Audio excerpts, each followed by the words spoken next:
Assalamualaikum warahmatullahi wabarakatuh. Perkenalkan, nama saya Balkis Hasna Izdihar, absen 7 dari 12 IPA 3. Di sini saya akan mempresentasikan tentang perkembangan IPTEK atau Ilmu Pengetahuan Teknologi pada era kemerdekaan.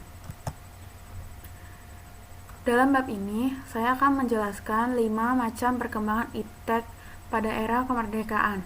Yang pertama, revolusi hijau. Yang kedua, teknologi transportasi. Yang ketiga, teknologi kedirgantaraan. Yang keempat, teknologi komunikasi dan informasi. Yang kelima, teknologi arsitektur dan konstruksi. Pertama, kita akan bahas tentang revolusi hijau. Revolusi hijau itu sendiri yaitu perubahan secara drastis dalam hal sistem pertanian di negara-negara berkembang. Sejarah dari revolusi hijau ialah sejak warga Mesopotamia mengenal sistem pertanian belasan ribu tahun yang lalu, sistem pertanian terus mengalami perkembangan. Membaiknya produksi pangan berujung pada peningkatan pertumbuhan penduduk. Pertumbuhan penduduk yang semakin besar ikut memicu terjadinya perkembangan teknologi dan budaya. Dampak dari revolusi hijau ini ada dua, dampak positif dan dampak negatif. Yang pertama, dampak positifnya yaitu meningkatkan produksi pertanian, sedangkan dampak negatifnya, petani sangat bergantung pada pupuk kimia dan zat kimia pembasmi hama. Kemudian, revolusi hijau di Indonesia pada masa awal kemerdekaan itu terjadinya penerapan prinsip-prinsip revolusi hijau dilakukan melalui pelaksanaan kegiatan panca usaha tani yang mencakup intensifikasi dan mekanisasi pertanian. Pada masa Orde Baru, pemerintah melaksanakan program transmigrasi ke daerah lain yang masih jarang penduduknya. Hal ini dilakukan untuk menunjang program pembukaan dan perluasan lahan pertanian. Kemudian, pada masa reformasi dibentuklah GEMA, atau yang bisa kita ketahui, GEMA itu adalah Gerakan Mandiri Hortikultura Tropika Nusantara. Nah, GEMA ini di situ pakai tanaman hortikultura yang memiliki nilai ekonomi yang sangat tinggi.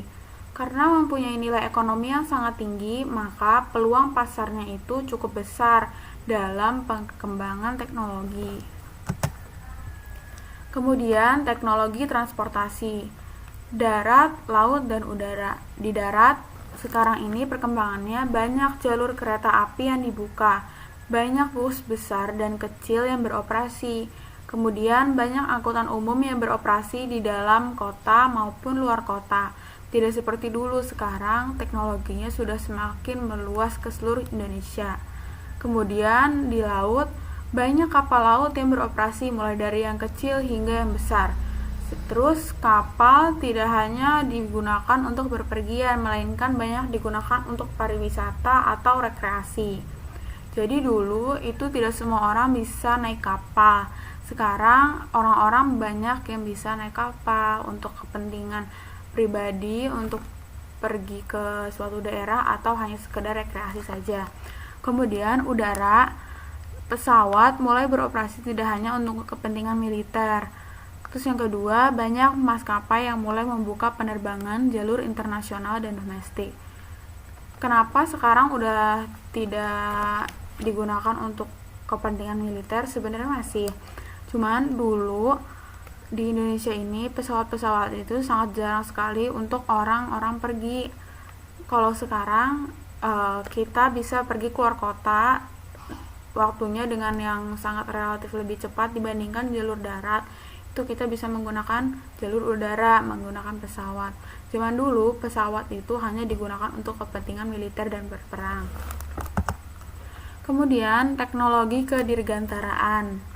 Sejak Perang Dingin, perkembangan dan perlombaan kemajuan IPTEK sangatlah pesat. Negara-negara besar mengembangkan satelit untuk berbagai tujuan, diantaranya navigasi, komunikasi, meteorologi, dan militer. Indonesia juga melakukan pengadaan satelit buatan untuk menunjang kebutuhan informasi dan komunikasi di Indonesia.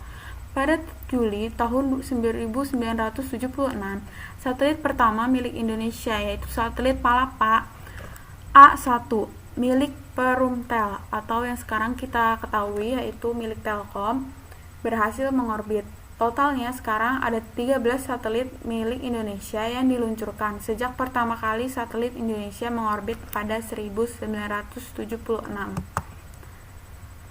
Kemudian ada teknologi informasi dan komunikasi. Pada masa era kemerdekaan, baru-baru era kemerdekaan, kita mengetahui di sana tuh sudah berkembang penggunaan radio. Penggunaan radio kita bisa ingat kembali waktu Jepang mengumumkan kekalahannya, Indonesia tuh tahu dari siaran radio. Kemudian dikasih tahu ke Insinyur Soekarno bahwa Jepang sudah mengaku kalah dan Indonesia sudah bisa merdeka. Kemudian setelah masa kemerdekaan, Indonesia perkembangan teknologinya mulai beranjak ke surat kabar. Sekarang perkembangan teknologinya sudah menggunakan televisi, internet sudah di mana-mana dan lebih bisa dijangkau oleh seluruh masyarakat Indonesia. Kemudian ada teknologi arsitektur dan konstruksi. Di teknologi arsitektur itu ada dampak negatif dan dampak positifnya.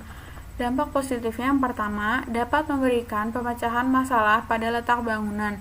Yang kedua, dapat memperhatikan kondisi lahan yang dibangun. Kemudian dampak negatifnya yaitu lingkungan hijau yang semakin habis sebab semakin majunya teknologi yang dipermudah pekerjaan. Manusia semakin rakus untuk membangun dan membangun tanpa memikirkan fauna dan flora yang ada. Kemudian di konstruksinya, rumah tradisional merupakan rumah yang dibangun dengan cara yang sama dari generasi ke generasi dan tanpa atau sedikit sekali mengalami perubahan. Rumah tradisional juga dapat dikatakan sebagai rumah yang dibangun dengan memperhatikan kegunaan serta fungsi sosial dan memiliki arti budaya di balik corak atau gaya bangunan. Rumah tradisional ialah ungkapan bentuk rumah karya manusia yang merupakan salah satu unsur kebudayaan yang tumbuh atau berkembang bersamaan dengan tumbuh kembangnya kebudayaan dalam masyarakat. Merupakan hasil karya seni rupa para arsitektur tradisional. Nah, di sini kita bisa lihat contohnya itu ada rumah joglo. Bisa kelihatan banget ya perbedaannya. Ini rumah joglo zaman dulu dan sebelahnya ini rumah joglo zaman modern. Apa yang ngebedain? Di sini banyak sekali ada beberapa aksen-aksen modern, arsitektur modern. Itu seperti penggunaan batu-batu di sini yang di gambar sebelah kanan, kemudian yang di gambar sebelah kiri lebih banyak aksen kayunya dibandingkan aksen batu-batu. Terus bentuk-bentuknya juga lebih mengikuti ke zaman modern zaman sekarang. Apa yang gak hilang dari ciri khas rumah joglo ini? Kita bisa lihat di atapnya. Atapnya itu masih berbentuk trapesium gitu, menjulang tinggi. Itu tidak hilang dari ciri khas rumah joglo walaupun sudah dimodifikasi sedemikian rupa seperti modern, tapi aksen rumah joglo ini tidak hilang. Terima kasih, sekian presentasi dari saya. Wassalamualaikum warahmatullahi wabarakatuh.